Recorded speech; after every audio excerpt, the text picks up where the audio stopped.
Hi, it's NPR's Book of the Day. I'm Linda Holmes. Most of the time, I host the NPR podcast Pop Culture Happy Hour, but I'm visiting over here for the next couple of weeks. There are 10 short stories in Patricia Engel's collection, The Faraway World. That's not what any of the stories are called. That title comes from deep inside Engel's own family history, the travels that helped forge her identity. And identity is what a lot of these stories are about. Not just the identities of people in the Latin American diaspora, but the identities of twins, of women fighting for control, even ownership, as Engel puts it, of their own bodies. The stories are about what it means to want something better for yourself and what it can take to get it. As she tells NPR's Leila Fadel, it's one of those things you hear somebody say and you just know you'll always remember it. Desire comes with risk. Patricia Engel's new short story collection delves into the question of what if. It's called The Faraway World, and each story features characters searching for something more in their lives. These are gritty yet hopeful stories about the human condition, told largely through characters that are part of the Latin American diaspora. Engel says she wrote these 10 stories one by one over the last decade. They came to me at very different points in my life when I was thinking about very different things. But of course, they are connected by this, the motivating force for change, desire, and the ever-changing conditions of identity and movement and changing geography and landscape and diaspora. Those are things that I explore in all my writing, and it's something that I explore in my life. So, of course, it permeates my stories. You start the collection with a story about twins whose mother really pushes on them that they are one. The story that you're mentioning, Aida, is a story about two twin sisters, and one of them disappears. And the mother has always really encouraged their closeness, that very particular closeness of twins, and the father always pushed their individuality.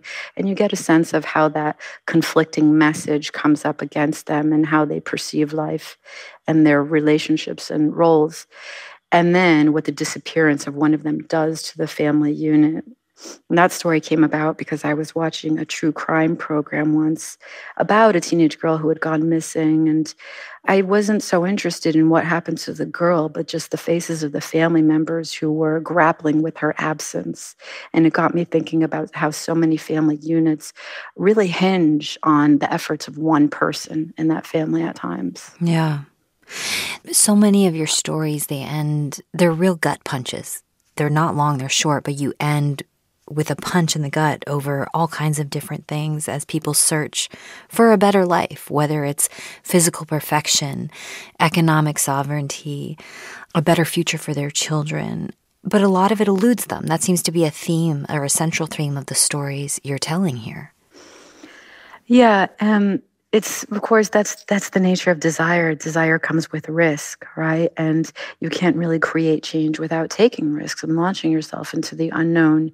That's really what the Faraway World explores, is going beyond what we know, whether it's our homeland, our community, our destiny, a specific relationship, and pushing beyond that, and how that's a force for change, and also really what keeps life in motion. There's one story called Guapa. I think that's the word or slang word for beautiful woman, right? Yeah, it's also often a term of endearment. Now, this is a woman who has struggled with her weight her whole life, being called things like fat or, that she could be pretty. She leaves Colombia for New York for what she hopes will be a better life. She spends a lot of it redesigning her own body. If you could talk about writing that story and what she represents. Yeah, Guapa is a story about a woman who really she's more comfortable with herself than she lets on, and the messages she receives are very much external, starting from her mother and starting from infancy. So she begins to repackage herself, although she makes it very clear to the reader that her life hasn't really suffered due to her physical form, but she's constantly told that she could be better. She could be better, whether it's for the male gaze or the female gaze. It's for some sort of external approval. And when she starts to acquire the means to change herself, she starts doing that with plastic surgery, which has become more and more accessible. This is something that has fascinated and horrified me at different times about the ways that the body is changed and how it's, repurposed as a commodity. And our ownership of our body starts to change in a way as we start to accommodate it for other people's comfort. And what we perceive will make them feel more comfortable with what we look like. There's something very devastating about that story that stuck with me, maybe as a woman being told your whole life, like you said, what to look like and what to be like. And ultimately, the story ends on a difficult note, and she has to go back to Colombia, and she says all of this. I think it was her mother that tells her all of this for a life like that. Yeah, she is a factory worker, and she's perfectly content. And she's also coming up against the idea that she is not successful enough. Her mother constantly judges her even before things start to change in her life, saying, you should be further along. You've been there a long time. You should have things to show for it. So it's not just the expectations that come with the body, especially on women, but what does it mean when you embrace on an immigrant life and there are certain markers of success, of the journey, where you're arriving at some sense of progress or completion, and how people monetize or place value on those different markers. The name, the title of the collection, The Faraway World.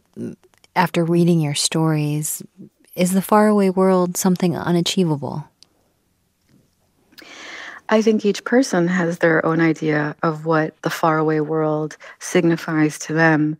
It's funny, the title of this book, The Faraway World, came late, and it wasn't a title that I had going on. It's not the title of any of the stories. It's actually something that I found written, scrawled on the back of a photograph that my grandfather had taken before he left his native Austria. It was a photograph of the tomb of his mother and grandparents before he was leaving to Colombia, where he ended up settling and having getting married and having 9 children, one of whom was my father. Wow. And on the back of the card, it said, "This is goodbye from your beloved son who is about to leave for the faraway world." Wow. So that's something that really settled into my heart for a time. And as I put these stories together, I thought, well, we each have our faraway worlds that we'll get to one way or another. This place that you're going to where you don't know what will come. Incredible. Patricia Engel, her short story collection is called The Faraway World. Thank you so much for your time. Thank you, Leila. It's been a pleasure to speak with you.